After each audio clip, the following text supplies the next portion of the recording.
미스테이기의 탁월한 소개팅. 안녕하세요. 세탁소 사장 김민규입니다. 세탁소 1화에서 우리는 룩백을 다뤘었죠. 이게 일본 만화 원작의 애니메이션이다 보니까 많은 분들이 이 컨텐츠를 무슨 씹덕 애니메이션 소개하는 컨텐츠 정도로 생각을 하고 계시더라고요. 아닙니다. 잘못 생각하신 거고요. 1화에서 말했듯이 최대한 문학, 예술의 장르를 다 다뤄보고 싶은 마음이 있습니다. 그래서 오늘 소개할 작품은 무엇이냐? 바로 최초의 SF 소설, 최초의 공상과학 장르를 연 소설이라고 여겨지는 작품인 메리 셸리의 소설 프랑켄슈타인입니다.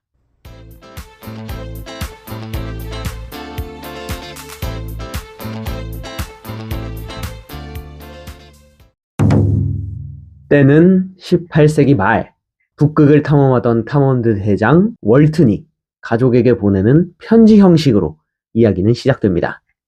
월튼의 탐험대는 북극에서 조난당한 사람을 발견해 배 안으로 구조를 해오게 됩니다. 이 조난자는 자신을 빅터 프랑켄슈타인이라고 소개하죠. 월튼은 죽기 직전에 빅터를 며칠간 간호하며 대화를 나눴고 그로부터 믿을 수 없는 이야기를 듣게 됩니다. 빅터 프랑켄슈타인은 어릴 적부터 연금술과 자연 철학에 깊은 흥미를 보였습니다. 특히 어머니가 병으로 세상을 떠난 사건은 그에게 큰 충격을 주었고 죽음을 극복하고 생명의 원리를 밝혀내겠다는 강한 집념을 심어주었습니다. 그로 인해 그는 인류를 병과 죽음의 고통에서 벗어나게 하겠다는 야망을 품고 과학에 몰두하게 됩니다. 그리고 어느 날 나무가 벼락을 맞아 산산조각 나는 장면을 보게 되면서 자신이 찾고 있는 엄청난 힘의 근원이자 실마리가 전기일지도 모른다는 생각을 하게 됩니다. 시간은 흘러 대학에 진학한 빅터는 화학 분야에서 교수들과 동료들에게 인정을 받을 정도로 뛰어난 실력을 지니게 되었고 생명의 원리를 밝혀 새로운 존재를 창조해내는 일에 몰두하게 됩니다. 빅터가 어느 정도로 이 연구에 집착하게 되냐면 생리학과 해부학을 공부하던 도중에 공동묘지로 달려가 시체에서 인체 조각을 떼어오거나 죽은 것에 생명을 불어넣겠다는 일념 하나로 가족들과의 연락도 2년간 끊은 채 실험에만 매달리게 됩니다. 11월에 비가 내리는 밤, 빅터는 드디어 여러 시체 조각 중에서 상태가 좋은 부분만을 이어붙여 만든 8피트에 달하는 거대한 인간 형체에 생명을 불어넣는데 성공하게 됩니다. 그러나 그 존재가 눈을 뜨고 움직이기 시작하는 끔찍한 모습을 본 순간 빅터는 강한 혐오와 공포에 휩싸여 실험실을 뛰쳐나옵니다. 그렇게 고민에 사로잡혀 방황하던 빅터는 친구 헨리를 만나게 되고 함께 실험실로 돌아오지만 괴물은 온데간데 없이 사라져 있습니다. 연구에 몰두한 2년간 건강이 많이 악화되어 있던 빅터는 극심한 불안과 긴장이 한꺼번에 풀리게 되며 쓰러지고 맙니다. 그 후 헨리의 병간호를 받으며 회복한 뒤 빅터는 5월 달에 고향으로 돌아가기로 합니다. 고향으로 돌아가기 직전 빅터는 막내 동생이 산책을 나갔다가 낯선 이에게 목이 졸려 사망했다는 편지를 받습니다. 그래서 고향인 제네바로의 이동을 서두르게 되죠. 제네바에 도착했을 때는 이미 한밤중이라 성문이 닫혀 들어갈 수가 없었습니다. 그래서 가까운 마을에서 하룻밤을 보내게 되죠. 그날 밤 창문 밖으로 폭풍우가 몰아치는 가운데 산 위에 번쩍이는 번갯빛 속으로 거대한 형체를 보게 되고 빅터는 그 순간 자신이 만든 존재가 동생을 살해했을 것이라는 직감을 느끼게 됩니다. 공포와 증오에 사로잡힌 그는 괴물의 뒤를 뒤쫓았지만 괴물은 높은 산 절벽으로 달아나 버립니다. 다음 날 성 안으로 들어가 집에 도착했을 땐 하녀 저스틴이 범인으로 몰려 있었습니다. 하지만 자신이 한 일을 설명할 수도 믿어줄 사람도 없는 빅터는 무기력하게 저스틴의 무죄만을 주장할 뿐입니다. 강요에 의해 저스틴은 거짓 자백을 하게 되고 결국 사형에 처해집니다. 빅터는 순진하고 결백한 두 사람의 죽음이 자신에게서 비롯되었다는 생각에 괴로워합니다. 우울함을 달래기 위해 가족들이 마을 밖으로 나왔을 때 혼자 몽땅베르 산으로 간 빅터는 자신을 향해 다가오는 괴물을 발견합니다. 분노와 경멸을 담아 심한 욕설을 내뱉자 괴물은 창조자인 빅터에게 버림받은 자신이 얼마나 외롭고 비참했는지를 이야기하며 창조자로서의 책임을 다하라고 요구합니다. 그리고 자신의 이야기를 들어달라며 산 위의 움막으로 함께 가자고 말합니다. 빅터는 그의 이야기를 들어보기로 하고 괴물을 따라갑니다. 괴물은 자신이 만들어진 직후부터의 이야기를 들려줍니다.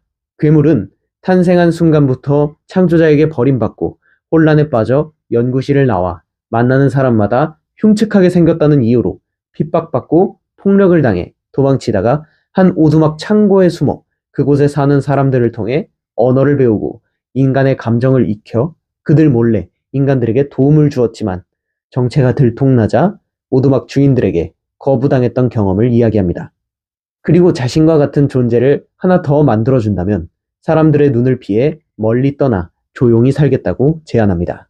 빅터는 깊은 고민 끝에 자신이 창조한 존재를 행복하게 해줄 책임이 있다는 것을 깨닫고 신부를 만들어주기로 약속합니다. 괴물 신부의 육신이 거의 완성되었을 무렵 빅터는 만약 그녀가 괴물을 사랑하지 않는다면 혹은 그보다 더 사악한 존재가 된다면 나아가 그들이 번식해서 또 다른 종족을 만든다면 하는 두려움에 사로잡히게 됩니다. 그와 동시에 창밖에서 기대에 찬 눈빛으로 지켜보는 괴물을 본 순간 그는 또다시 공포와 혐오감에 휩싸여 만들다만 신부를 찢어버리게 됩니다.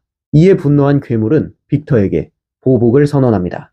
이후 친구와 아내, 아버지를 차례로 괴물에게 잃은 빅터는 복수심에 사로잡혀 북극까지 그를 추적하게 된 것입니다. 극한의 환경 속에서 집착에 가까운 추적을 이어가던 그는 육체적으로 완전히 쇠약해진 상태에서 월튼의 탐험대에게 구조되게 된 것이었습니다. 월튼에게 이 모든 이야기를 들려준 뒤 빅터는 결국 탐험선의 객실 안에서 죽음을 맞이하게 됩니다. 잠시 선실을 비웠다가 돌아온 월튼은 빅터의 시신 앞에서 슬퍼하고 있는 괴물과 마주하게 됩니다. 괴물은 이야기합니다. 이 세상에 나를 이해할 수 있는 이는 그뿐이었고 그를 이해할 수 있는 이는 나뿐이었다. 이제 이 세상에 다시는 나 같은 것이 없도록 북극의 빙하 속에 스스로를 화장해 사라지겠다 라고 말하고 배전을 넘어 빙하를 타고 사라지는 것이 자신이 본 괴물의 마지막 모습이었다는 이야기를 마지막으로 월튼의 편지는 끝을 맺습니다. 작가가 이 작품을 쓴 시기는 1818년, 급격히 발전하는 과학과 발전을 전혀 따라가지 못하는 인간의 윤리의식이 문제가 되던 때였습니다. 계몽주의와 산업혁명으로 인간이 자연을 완전히 정복할 수 있을 거라는 그 오만한 생각을 하던 사람들을 향해 인간이 신의 영역을 침범하면 그 책임이 어떻게 다가올지 경고하는 이야기였죠. 물론 작가인 메리 셸리가 겨우 10대 때 이 이야기를 완성했으니까 그 모든 것을 의도하고 썼는지는 알 수 없습니다. 그리고 현대인들에게는 사랑받지 못한 아이가 어떻게 삐뚤어질 수 있는지 혹은 사회의 차별과 편견이 어떤 비극을 초래하는지와 같은 주제로 인식되곤 합니다. 이 영상을 보시는 분들 중에 프랑켄슈타인이 소설 속에 나오는 괴물의 이름이라고 알고 계셨던 분들도 있을 겁니다. 아마도 대다수가 그럴 겁니다. 하지만 소설 속에서는 그냥 괴물, 원본에서는 크리처라고 밖에는 나오지 않습니다. 그를 창조한 과학자 빅터의 성이 프랑켄슈타인이죠. 여기서 우리는 무언가를 느껴볼 수 있습니다. 작품 속에서 빅터와 괴물의 관계는 언제나 창조자와 피조물로만 나옵니다. 하지만 사람들은 자연스럽게 그 둘을 부모와 자식이라는 관계로 인식하게 된다는 것입니다. 그래서 자연스럽게 부모인 빅터의 성 프랑켄슈타인을 자식인 괴물에게 물려주어 괴물을 프랑켄슈타인이라는 이름으로 부른 것은 아닐까 하는 것을 말이죠. 소설 프랑켄슈타인에서 부모와 자식 그리고 연좌제라는 타이틀을 다루고 싶었으나 이건 이후에 기회가 될 때 만화 피의 흔적 그리고 그리스 로마 신화의 오이디푸스 신화를 묶어서 다시 한번 다루기로 하겠습니다. 우리는 유교적 사상에 뿌리를 두고 가족을 세상 그 어느 관계보다 깊고 숭고한 존재라고 교육을 받아왔습니다. 이러한 믿음은 자연스럽게 보상에 대한 기대로 이어지게 됩니다. 내가 힘들 때 가족은 내 편이 되어야만 하고 무조건적인 지지와 도움을 줄 것이라는 강력한 신뢰 말입니다. 하지만 냉정하게 볼 필요가 있습니다. 과연 가족은 애초에 그토록 깊은 신뢰를 감당할 수 있는 관계인가요? 작품 속에서 괴물은 이 질문에 대한 가장 비극적인 답을 보여줍니다. 괴물은 끝없이 가족이라는 관계성에 집착하는 모습을 보여줍니다. 그가 창조주인 빅터에게 사랑받기를 갈구할수록 빅터는 혐오와 증오로 응수하며 한 발짝 더 물러나게 됩니다. 괴물이 타인의 가정을 훔쳐보며 새로운 가족의 일원이 되기를 꿈꿀 때, 그리고 새로운 가족을 원할 때, 그조차 그 기대는 처참한 배신으로 돌아오게 됩니다. 결국 괴물이 빅터의 실제 가족들을 살해하며 파국으로 치닫는 과정은 가족이라는 이름의 환상이 깨질 때 발생하는 파괴력을 극명하게 드러내고 있다고 봐도 무방할 것입니다. 우리는 흔히 가족이기 때문에 믿습니다. 그리고 누군가를 믿는다는 것은 상대에게 특정한 행동을 기대하거나 요구하게 되는 기반이 됩니다.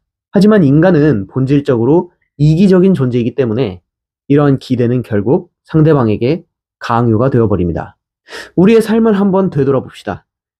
인생에서 가장 깊은 마음의 상처를 남긴 사건의 주체는 대개 타인이 아닌 가족입니다. 우리는 가족에게 의미 없는 믿음을 과도하게 쌓았고 그 허약한 기반이 무너지는 순간 감정의 골은 끝도 없이 깊어지기 때문입니다. 제가 하고 싶은 말은 가족이 불필요하다거나 폐륜을 저지르자는 극단적인 주장이 아닙니다. 다만 우리가 가족이라는 관계의 본질을 다시 정의해 볼 필요가 있다는 이야기를 하고 있는 겁니다.